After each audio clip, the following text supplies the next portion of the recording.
Hey guys, today I wanted to bring it back to basics for those of you who might be new to scuba diving and talk about how to pick the right mask, fin, and snorkel. If this is your first time here, welcome. My name's Olivia. I'm a dive professional and this is Fully Submerged. So if you're interested in scuba tips, training, and travel, feel free to subscribe and let's just go ahead and get into the video. So for your mask, there's a couple things to keep in mind. The first being your lens style. Typically, there's two different lens styles. There's a single lens and a double lens. A single lens is when the mask eyepiece is all one piece of tempered glass, and the double lens is when it's two separate pieces of tempered glass separated by a piece of plastic where the bridge of your nose is. Choosing between these two is mostly just personal preference. I recommend holding the mask up to your face and kind of looking around and seeing what your range of vision is in each one and just deciding which you prefer. But there's not really a better or a worse option between the two. It's mostly just what you like and what you're comfortable with. The next thing you want to consider when choosing a mask is the silicone. So masks are usually in clear silicone or black or colored silicone. So there's a couple of pros and cons to each. The pro to clear silicone is that it doesn't kind of close in your surroundings. It keeps your field of vision pretty open. So if you're somebody who maybe has issues with claustrophobia or that's a concern for you, a clear mask tends to help with that.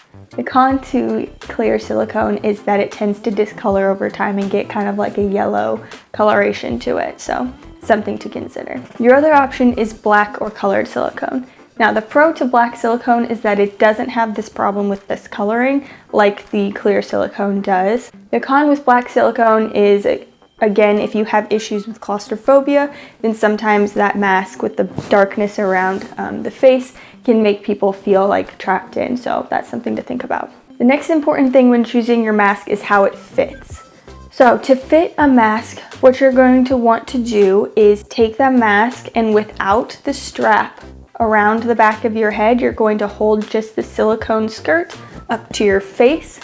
While you have it up to your face, make sure that you have all the hair away from around your mask.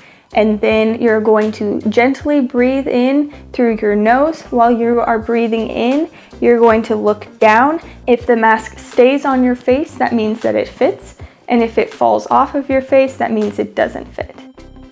Then after you have done that test, I like to look in the mirror with the mask on up to my face and see how far down the silicone comes on my lip. If that silicone comes really, really far down on your lip, keep in mind you're going to have a regulator in your mouth as well. If your lip is pushed up with the regulator and it's pushing that silicone up, then that can cause leaking up through your nose. The next fit you're going to want to check for is all the contact points around your face. So feel where that mask is touching your face and make sure there's no place where it's rubbing or it feels uncomfortable.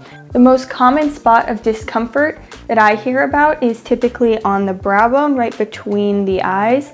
The mask will push there and can become tender over time. Just make sure that everything is hitting correctly, feels comfortable for you. Next, let's talk about fins.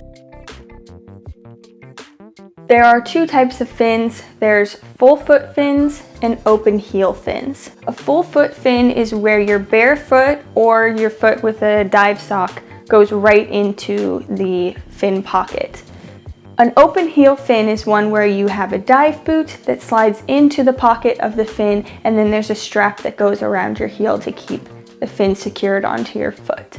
Full foot fins, the one where you just have bare foot or a sock, are a good choice for warm diving environments. So because you have bare feet or just a thin material of warmth from the water, you're not going to want to use this fin if you plan on doing any cold water diving, especially because heat escapes through your head and your feet. So if you're cold water diving, those are two areas you're really going to want to keep warm. Open heel fins can be used for warm and cold water diving. The dive boot is going to provide warmth for cold water dives, as well as be a good shoe to wear getting to and from the dive site or on and off the boat. If you're only planning on doing warm water diving, then a full foot fin should work just fine for you. But if you plan on doing cold water diving or a combination of diving, or you're not really sure, I'd recommend going with the open heel fin, because that can be used for any environments that you encounter on your dive journey. So, a very highly debated topic in the scuba world is also split fins versus no split fins. A split fin is kind of just as it sounds. There is a split right down the blade of the fin, whereas a non-split fin is just the blade is one full piece. Now, like I said, this is a highly debated topic on whether or not split fins are good or not.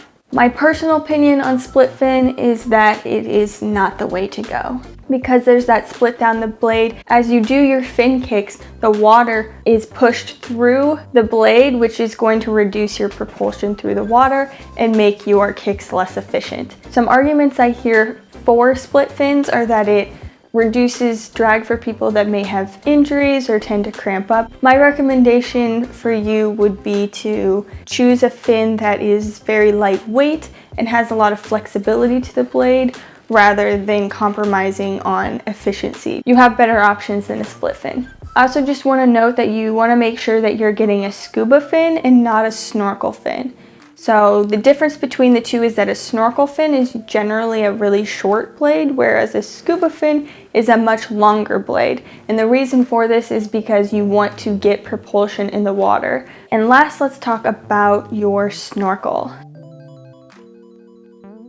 There are 3 types of snorkel. There's an open top snorkel, a semi-dry snorkel, and a dry top snorkel. An open top snorkel is pretty much just as it says. It is a snorkel that just has a straight open top. So the benefit of an open top snorkel is that it's generally your least expensive option of the snorkels. The con of an open top snorkel is that it doesn't block any water from getting into the tube at the surface. So if there's any waves or splashing, that can get right into the tube, and then you'll have to purge that out. A semi-dry snorkel has a little bit of a splash guard at the top of the opening, so that any waves or splashing that happens at the surface, most of that gets blocked with that splash guard, so you don't have as much water that you have to clear out of the tube. A dry top snorkel has a splash guard and a valve at the top. So the splash guard prevents any splashing or waves at the surface from getting into the tube,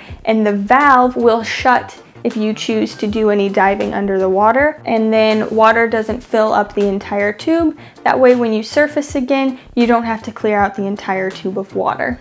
As far as choosing which snorkel is right for you, I recommend choosing the cheapest one if you're only going to be scuba diving, and if you plan on doing some snorkeling as well, then maybe consider one that has a dry top. If you are someone who doesn't really plan on wearing the snorkel after your open water course, but you still want to have one and be able to have it on hand for if you need to pop it on real quick at the surface when there's a lot of waves, or you want to surface swim out to a dive site, or whatever the case may be, there's also these rubber foldable snorkels available. They completely roll up into like a ball, and that can be put into a pocket on your BCD or however you secure it to yourself, so that it can be out of the way for the dive, but if you need to pull it out and use it, then you can quickly clip it onto your mask and have a snorkel. So that is an option as well. Thanks so much for sticking around with me. I hope you found this information helpful. If you have any other questions, let me know in the comments below. You can also find me over on Instagram at @fullysubmergedscuba. And if you haven't already, don't forget to like and subscribe, and I'll see you guys next time. Until we dive again, bye! I keep stuttering over my words. If you're taking my word for it, don't choose a split fin. Alright, try 4, 5, 7, I don't know.